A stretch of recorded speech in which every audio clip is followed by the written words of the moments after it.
Pessoal, ó, mais uma aulinha para a gente fechar o conteúdo para você sair daqui já podendo trabalhar como mecânico de motores, né? Interessante, ó, máquinas térmicas. Então, um dos primeiros dispositivos que funcionava utilizando vapor para gerar movimento data do século I da era cristã.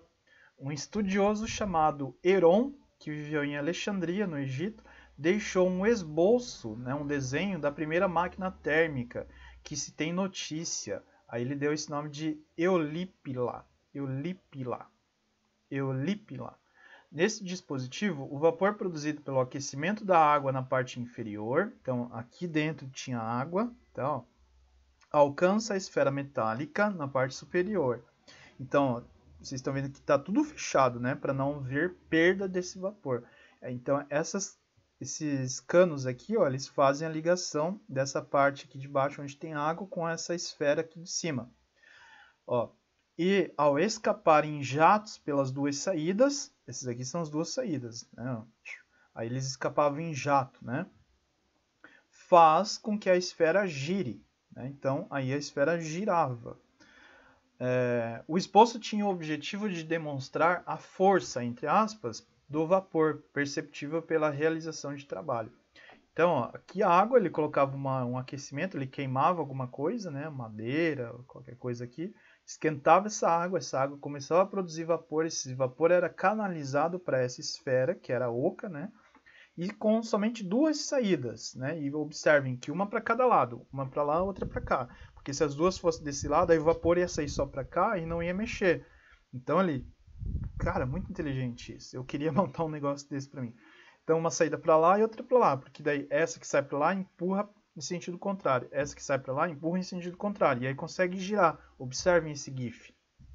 Olha, era assim que acontecia. Muito interessante isso.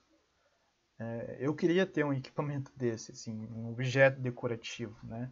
Muito interessante. Bom, olha só, as máquinas, elas sempre foram dispositivos úteis ao ser humano para a realização de diversas atividades. As primeiras máquinas datam da antiguidade, mas suas aplicações foram intensificadas na Idade Média, com o uso de dispositivos como arados, talhas e moinhos de vento ou de água, entre outros. Tá? Então, ó, isso aí a gente já vem revendo, né? O desenvolvimento de máquinas simples, que antes não tinha energia térmica, não tinha vapor como isso, então era tudo trabalho manual. Mas também surgiram máquinas que eram movidas pela força da água ou do vento, né? Como isso aqui, ó, os moinhos de água.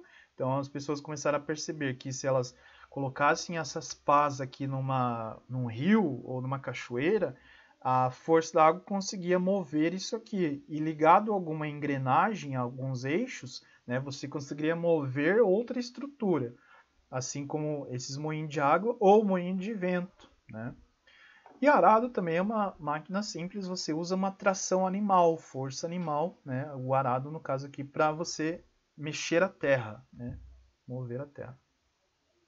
Então, olha só, as descobertas sobre o calor e o uso dessa forma de energia foram, por um longo tempo, realizadas apenas no campo prático. Ou seja, tecnologias envolvendo a utilização do calor foram desenvolvidas mesmo antes de haver uma explicação teórica mais completa sobre esses fenômenos físicos. É aquilo que eu também já expliquei. As pessoas, elas começaram a perceber que isso poderia ser feito. Então elas não pensavam muito assim, como que isso poderia ser feito, né? Porque o conhecimento teórico veio bem depois. Mas elas, não, vou começar a queimar, vou canalizar esse vapor aqui e vou mexer essa máquina aqui. As pesquisas de cunho teórico, assim, teórico, para você entender o que está acontecendo ali mesmo, relacionados a essa forma de energia vieram depois, em especial com o engenheiro e físico francês Nicolas Léonard Sadi Carnot, tá? Que publicou a obra Reflexões sobre o Poder Motor do Calor, em 1824. Okay? A principal observação de Carnot é que o uso de calor para a produção de energia mecânica estava relacionado à diferença de temperatura entre uma fonte quente e uma fonte fria. Assim, concluiu que, quanto maior a diferença de temperatura entre essas fontes, maior seria o rendimento da máquina.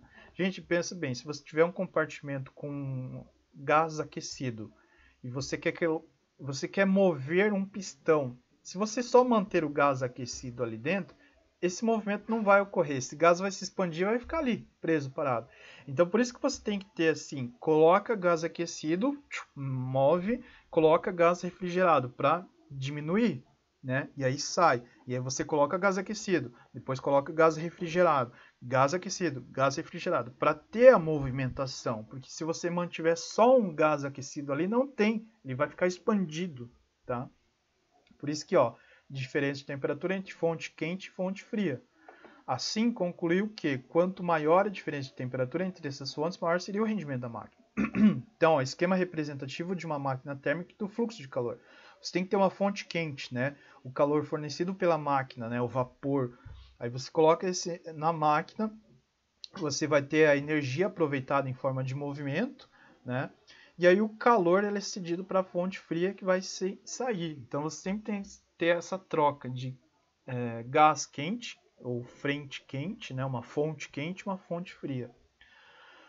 Os estudos de Carnot podem ser aplicados para a compreensão de duas das principais máquinas térmicas, o motor a vapor e o motor a combustão interna. Então vamos vê-los. Motor a vapor, ó. No motor a vapor de Watt, né? Lembra que a gente estudou quem foi o James Watt? Foi um inglês, né, que desenvolveu esse motor lá no início da Revolução Industrial inglesa. A água aquecida, confinada em um recipiente, produz vapor em alta pressão ao entrar em ebulição. Esse vapor é conduzido até um conjunto de hélices, a turbina, produzindo movimento. Em geral, a água é aquecida dentro de uma caldeira por uma fornalha que utiliza a combustão de lenha ou de carvão.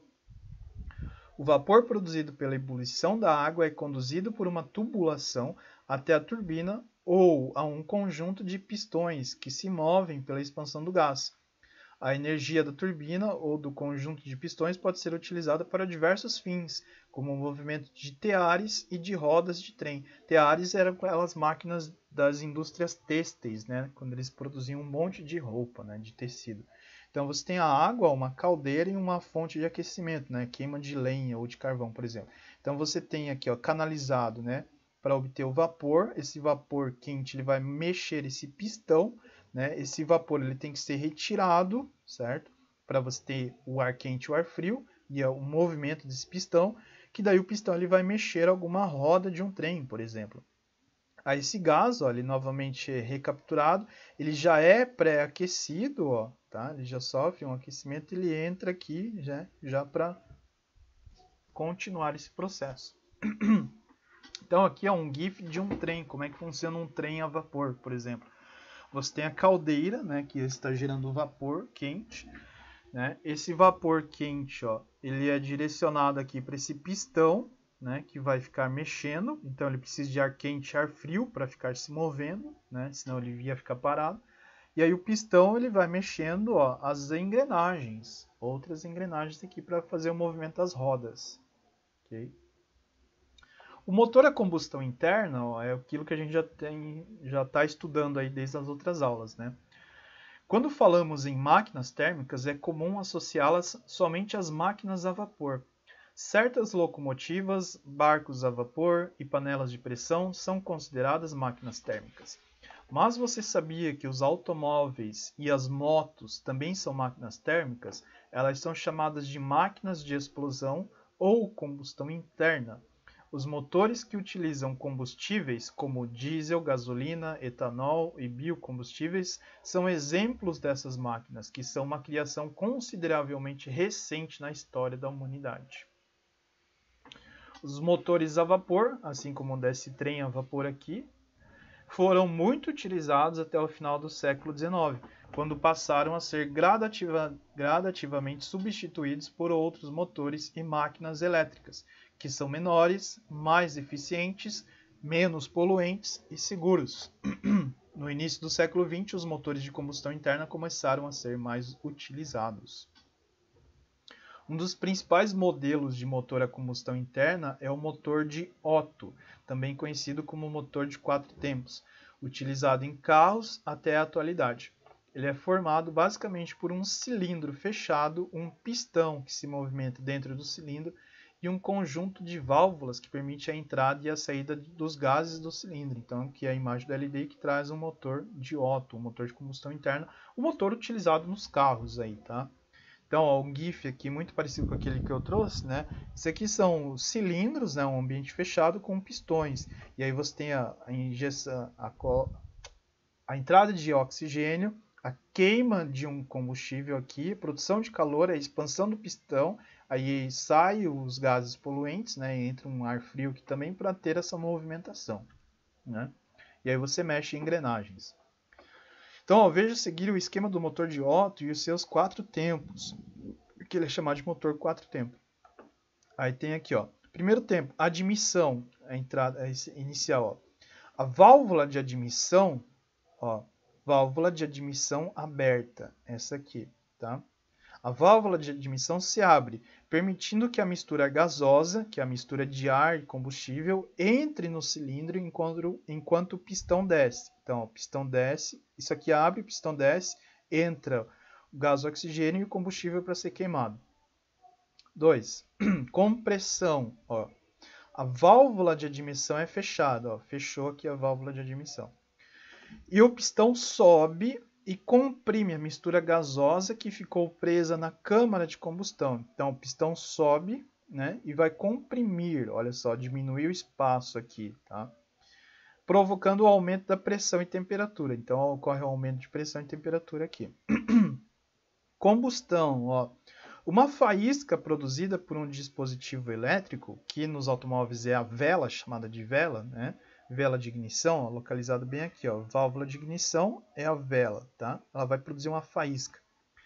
Dá início à combustão da mistura comprimida, aumentando a pressão e a temperatura, né? Então, ó, tchuf, queimou, explodiu aqui, né? Combustão. O pistão é então forçado a descer e produz trabalho mecânico efetivo, porque ó, ele desce, né? E ele vai produzir esse trabalho mecânico efetivo que é de movimentar. Esse movimento provoca a rotação do eixo do motor. Por fim, ó, exaustão. A válvula de escape se abre, permitindo a saída de gases e o pistão volta a subir. Né? A válvula de escape aberta, né, para sair por aqui. E a válvula de admissão está fechada, né? Então, para controlar a entrada e saída, entrada e saída. A partir daí, o ciclo se reinicia com o fechamento da válvula de escape, uma nova abertura da válvula de admissão e a consequente descida do pistão. Para continuar isso aqui, ó. Ó. Observem, ó, que sempre tem a abertura de uma válvula de admissão e fechamento da válvula de escape. Quando a válvula de escape está aberta, a válvula de admissão está fechada. E isso aqui é a vela, né? Vela de ignição que vai, ó, gerar a faísca para fazer a combustão ali. Curiosidade, só para a gente fechar. Máquinas frigoríficas ou geladeira.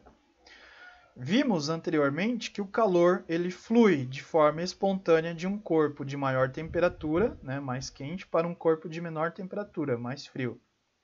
Mas é possível fazer com que o calor flua do corpo mais frio para o mais quente, recorrendo a um processo forçado por um trabalho mecânico. Então, o natural é, o calor ele vai fluir do corpo mais quente para o corpo mais frio, tá? Mas é possível fazer o contrário, que o calor flua do corpo mais frio para o mais quente? É possível, mas você precisa de energia. E é isso que as geladeiras fazem. Os trocadores de calor têm essa função. Ó. Eles podem diminuir a temperatura de uma fonte fria, que é um refrigerador, ou aquecer mais a fonte quente, que é a bomba de calor. A geladeira, por exemplo, realiza a operação de retirar calor de sua parte interna, fonte fria, e entregá-lo ao ambiente, fonte quente. Então, por isso que a geladeira, sempre o interior dela está frio. A geladeira ela vai retirar o calor do interior dela e jogar para o meio ambiente, para o lado de fora. Basicamente, ela funciona em um ciclo, no qual o compressor, que é esse motorzinho aqui, ó, da geladeira, que fica atrás da geladeira, né? O compressor diminui o volume de um vapor até que ele atinja o estado líquido. Tá? Ele faz uma transformação de fases ali. Isso acontece na serpentina, que fica na parte externa da geladeira. A serpentina é essa estrutura aqui, ó, que fica dando voltinhas. Também chamado de condensador, né? O fluido operante é o freon, é um elemento químico que vaporiza sobre baixa pressão no congelador e se condensa sobre alta pressão na serpentina. Então, o gás que sai aqui no congelador, não as geladeiras modernas aí, mas tem geladeiras mais antigas que você abre o congelador e você vê, tem até um barulhinho saindo desse gás, tá? É o freon. Tá? Durante a condensação, há a liberação de calor, que flui para o ambiente. Na etapa seguinte, o líquido formado absorve calor e, ao passar pela serpentina interna, ou evaporador, retornando ao estado gasoso. Tá? Aqui eu trouxe um GIF mostrando o compressor da geladeira, como que ele faz esse trabalho. Né? Então ele pega o ar quente, ele vai comprimir o ar quente, né? E vai aí utilizar esse ar quente, vai refrigerar esse ar quente que é novamente mandado ali para a geladeira. Mas é utilizado esse gás freon, tá? Que é um elemento químico que tem umas propriedades especiais. Então é isso, gente. Fechou essa aula, tá? Sobre máquinas térmicas. Agora você pode sair dessa aula e mexer lá no motor do carro do seu pai, beleza? Pega a vela para você ver como é que é, né? E aí você pode explicar isso tudo para o seu pai, como é que funciona um motor de automóvel, né? Ou a geladeira também, né? Vai atrás da geladeira olhar para você ver como é que funciona. Um abraço, até a próxima.